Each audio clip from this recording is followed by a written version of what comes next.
ఎక్సెల్లా global study abroad summit 2024 జరగబోతోంది. ఫిబ్రవరి 11న ఉదయం 10 గంటల నుంచి సాయంత్రం 5 గంటల వరకు తాజ్ డెక్కన్, బంజారా హిల్స్, హైదరాబాద్లో. అందరికీ నమస్కారం. నా పేరు పసుపులేటి సందీప్ రాయల్, అనంతపురం జిల్లా. ఆంధ్రప్రదేశ్లో చంద్రబాబు నాయుడుతో ప్యాకేజ్ తీసుకుంటూ పార్ట్ టైం రాజకీయాలు చేసే పవన్ కళ్యాణ్ నిన్న ఏదో పెద్ద పెద్ద సూక్తులు చెప్తున్నాడు చెక్కుల గురించి. ఎలక్షన్ మొదలైతే చాలు పవన్ కళ్యాణ్ స్టంట్లు చేస్తాడు, మామూలుగానే స్టంట్లు చేస్తాడు. ఇప్పుడు ఎన్నికలు మొదలయ్యాయి కాబట్టి స్టంట్లకి బ్రాండ్ అంబాసిడర్ కాబట్టి రాజకీయ స్టంట్లకి మొదలుపెట్టాడు చెక్కుల గురించి. ఆంధ్రప్రదేశ్ ప్రజలారా, అవన్నీ బూటకం, మీరు నమ్మొద్దండి. పవన్ కళ్యాణ్ని నేను స్వయంగా 9 సంవత్సరాలు దగ్గరుండి చూశాను. పవన్ కళ్యాణ్ డబ్బుల విషయంలో ఎలా ఉంటాడో నాకు బాగా తెలుసు, చెక్కులు ఎలా తీసుకుంటాడో నాకు బాగా తెలుసు. డబ్బు లేదే ఫోటో దిగని వ్యక్తి పవన్ కళ్యాణ్. అలాంటి వ్యక్తి ఈరోజు చెక్కులు ఎన్నికి ఇచ్చాడంటే మీరు నమ్ముతున్నారేమో, అసలుకి నమ్మకండి. ఎందుకంటే పవన్ కళ్యాణ్ అనే వ్యక్తి డబ్బుకి ఎంత ప్రయారిటిస్తాడో, బయట నుంచి చెక్కులకి ఎంత ప్రయారిటిస్తాడో నేను చెప్తాను. పవన్ కళ్యాణ్ అనే వ్యక్తి డబ్బులు తీసుకుంటాడు, బయటికి కనపడే డబ్బులు ఒక విధంగా ఉంటాయి. రెండో రకం ఎలా ఉంటాయి తెలుసా? ఎగ్జాంపుల్ చెప్తాను. ఒంగోలు ప్రాంతంలో పార్టీ పెట్టినప్పటి నుంచి మొదటి నుంచి ఒక వ్యక్తి పనిచేస్తున్నాడు.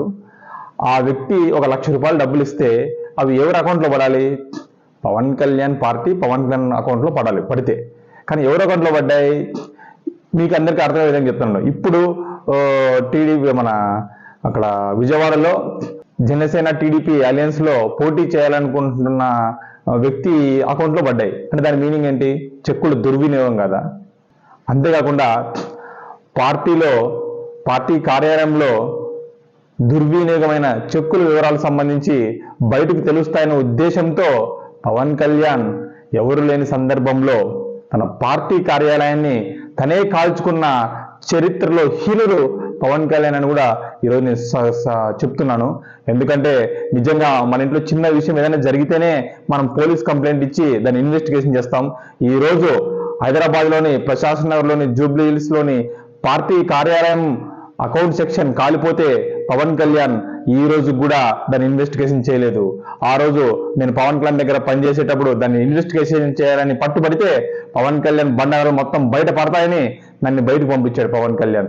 చెక్కుల దుర్వినియోగం చేసే దానిలో పవన్ కళ్యాణ్ నెంబర్ 1 అని కూడా నేను చెప్తున్నాను.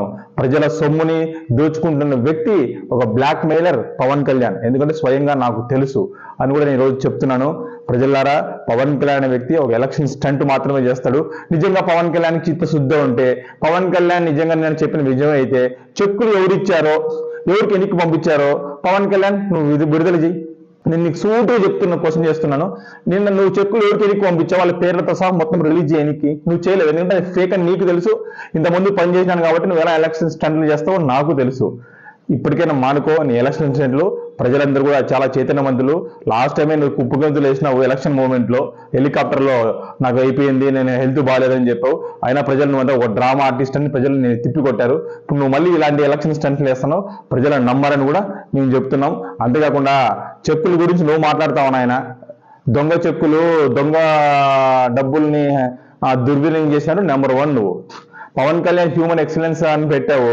దాంట్లో ఎక్కడి నుంచి నల్లధనం వచ్చిందో మాకు తెలీదా? మీరు చూడలేదా? శ్రీ లక్ష్మీ నరసింహ హ్యూమన్ రిసోర్స్ అని పెట్టావు. దాంట్లో వచ్చిన దుర్వినియోగం మాకు తెలీదా?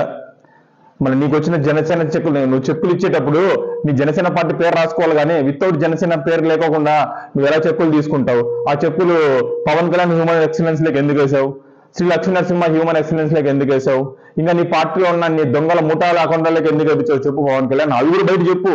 ఎలక్షన్ల ముందర చెక్కులు ఎన్నికి పంపించిన మాటలు కాదు, ఇవి కూడా చెప్పు పవన్ కళ్యాణ్. నీ కుప్పిగంతుల్ని, నీ డ్రామాల్ని గ్రహించలేనంత పిచ్చోలు అనుకుంటున్నావు ఆంధ్రప్రదేశ్ ప్రజలు. ఈసారి నేను తరిమి కొట్టడానికి సిద్ధంగా ఉన్నారు.